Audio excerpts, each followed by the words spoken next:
নমস্কার বন্ধুরা, আশা করছি তোমরা ভালোই আছো। আজকের টপিক হচ্ছে tips for nursing student for success. যারা নার্সিং নিয়ে পড়ছো বা পড়তে চাইছো, ঠিকমতো পড়াশোনা করতে হলে কিন্তু কিছু টিপস ফলো করা দরকার। আমার মনে হয় এই টিপসগুলি যদি রোজগার ক্লাসে ফলো করা যায় তাহলে কিন্তু সফল হতে সাহায্য করবেই।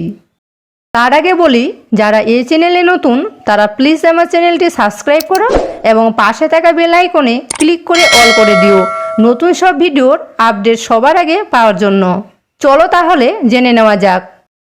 Tips number 1, attention in classes.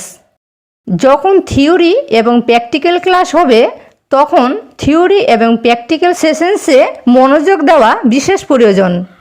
আশা করছি তোমরা বুঝতেই পারছো আমি কি বলছি। চেষ্টা করলে ক্লাসে মনোযোগ দেওয়া যায়। আবার কেউ মনোযোগ না দিয়েও কিন্তু ক্লাসের মধ্যে বসে থাকতে পারে, তাই নয় কি? সুতরাং সাকসেসের মেন জিনিস হচ্ছে যখন আমার 1 ঘন্টার একটা ক্লাস হচ্ছে বা 2 ঘন্টার একটা ক্লাস হচ্ছে, সেটা থিওরি হোক বা প্র্যাকটিক্যাল হোক, সেখানে কিন্তু মনোযোগ দিতে হবে। আমি যদি মনোযোগ না দিই তাহলে অনেক ইম্পর্টেন্ট পয়েন্ট মিস হয়ে যেতে পারে। তাই সবসময় ক্লাসে কিন্তু মনোযোগ দেওয়া দরকার। Tips number 2, take notes. Teacher যখন ক্লাস নিচ্ছেন বা ম্যাম যখন ক্লাস নিচ্ছেন তখন কিন্তু সেখানে সাথে সাথেই কিছু নোটস নেওয়া দরকার। যদি ক্লাসে নোটস নেওয়া সম্ভব না হয়, ক্লাসের পরে বন্ধুদের কাছ থেকে বন্ধুদের কপি চেয়ে নিয়ে সেখান থেকে কিন্তু নোটস কমপ্লিট করা যেতে পারে। তো অবশ্যই যে ক্লাসটি হয়ে গেল সেটা থিওরি হোক বা প্র্যাকটিক্যাল হোক, তার নোটস অবশ্যই নিতে হবে বা বন্ধুদের কাছে জোগাড় করবার চেষ্টা করতে হবে। Tips number 3, study the notes at least 4 to 5 Times.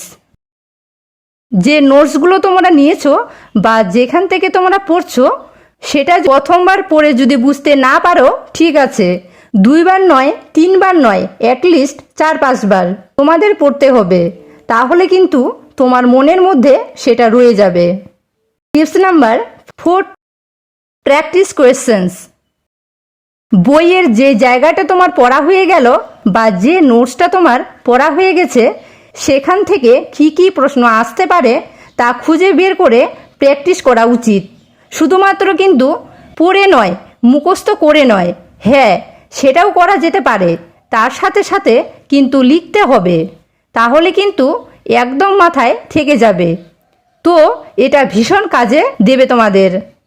তো বন্ধুরা, আজকে এই ছিল আমার ভিডিও।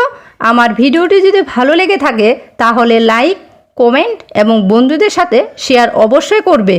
ভালো থেকো, সুস্থ থেকো।